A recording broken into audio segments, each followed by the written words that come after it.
Assalamualaikum. Ketika seseorang sudah meninggalkan wasiat agar cucu kesayangannya diberikan tunjangan sampai lulus, namun salah satu anaknya ada yang tidak setuju, bagaimana hukumnya? Taib.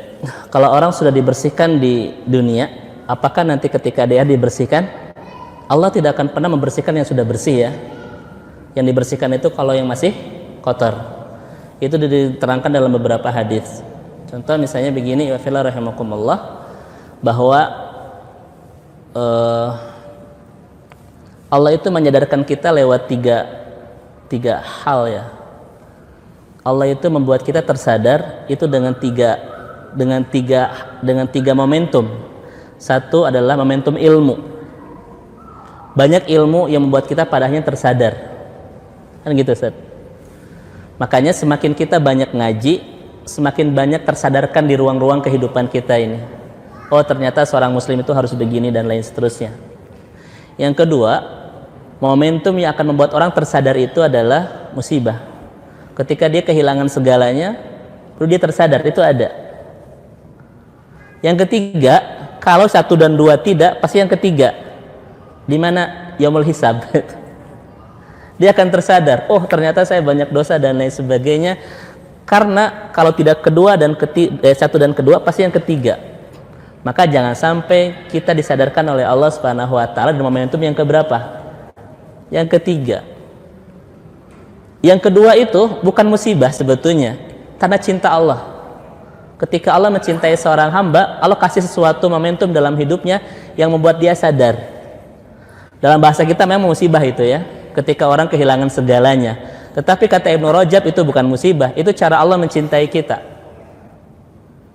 Kan banyak orang yang kehilangan banyak dunianya, tetapi pada akhirnya membuat dia menuju Allah, makin dekat dan makin hidup bahagia bersama Rabb-Nya. Itu kata Ibnu Rajab cara Allah mencintainya. Walaupun kata kita ya itu musibah itu ya. Baik. Nah, iwafillah rahimakumullah, kalau Allah sudah memberikan musibah yang membuat seorang hamba itu bersabar, itu kata Rasulullah dalam sebuah hadis, Allah sedang membersihkan dosa-dosanya sebagaimana pohon menggugurkan dedaunannya. Dan ketika di akhirat, dalam sebuah hadis lewat Abu Daud, Allah tidak akan pernah mempertanyakan lagi dosa-dosa itu, karena sudah dibersihkan ketika melalui hari-hari banyak kesabaran itu.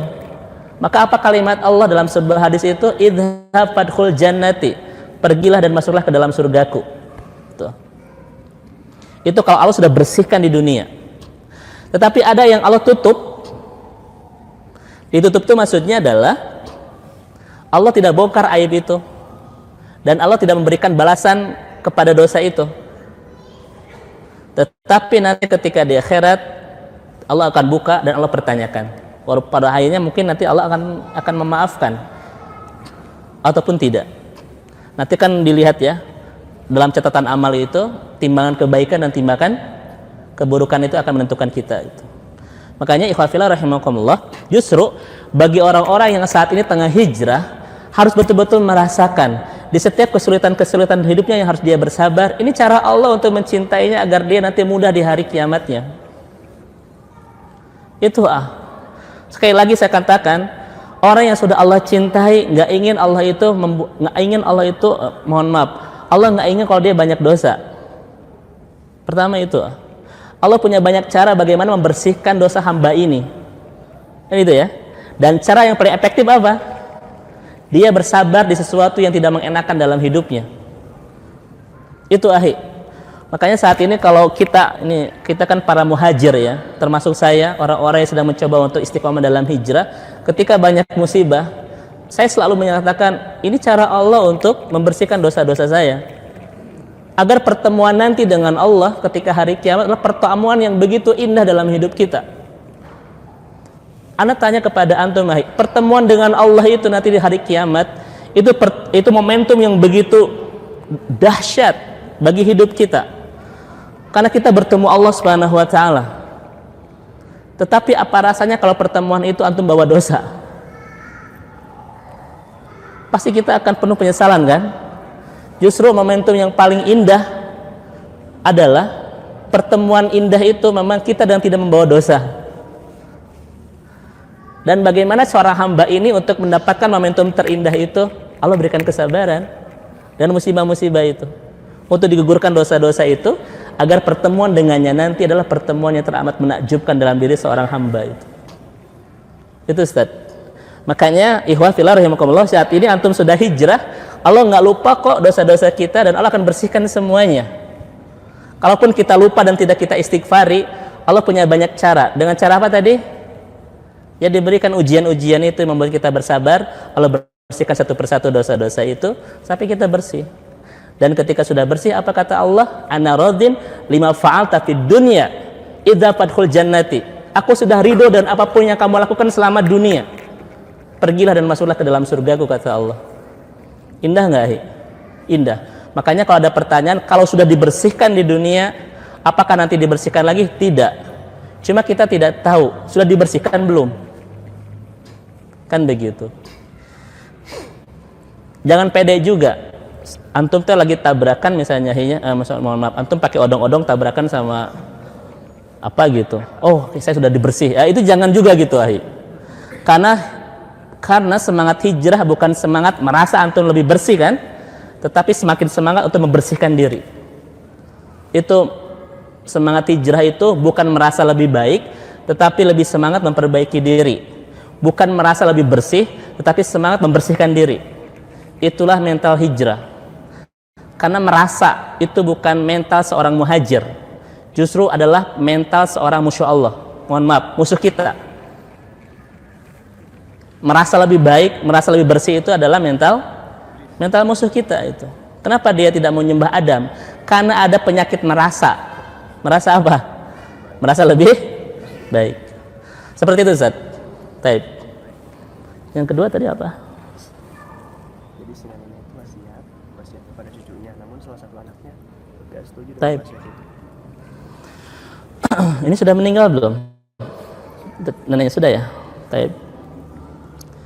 Taib. La wasiyata liwarithin. Tidak ada wasiat bagi ahli waris.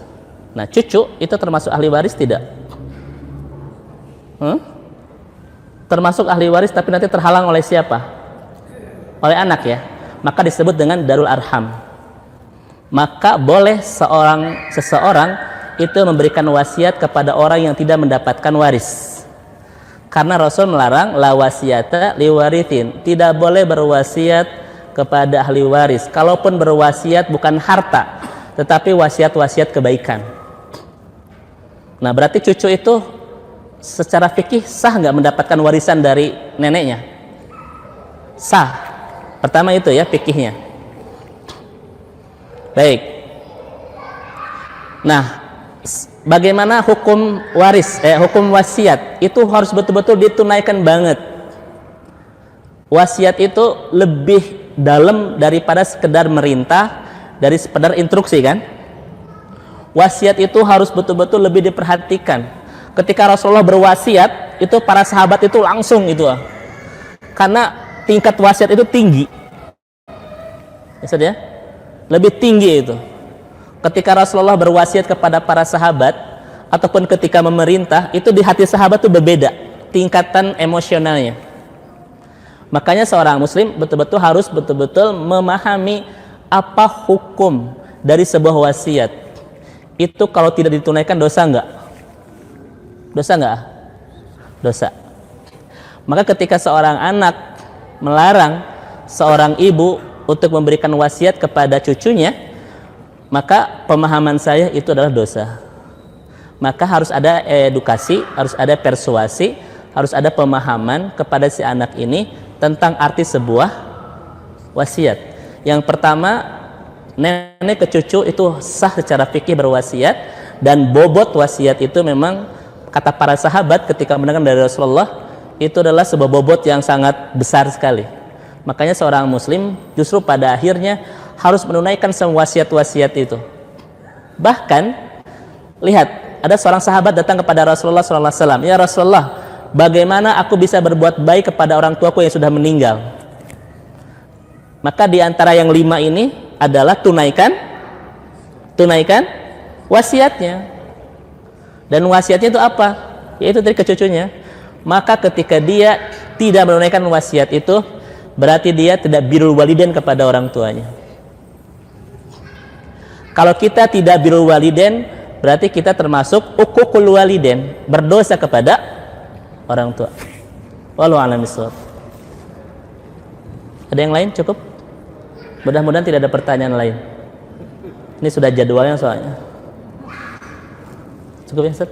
Baik, alhamdulillah.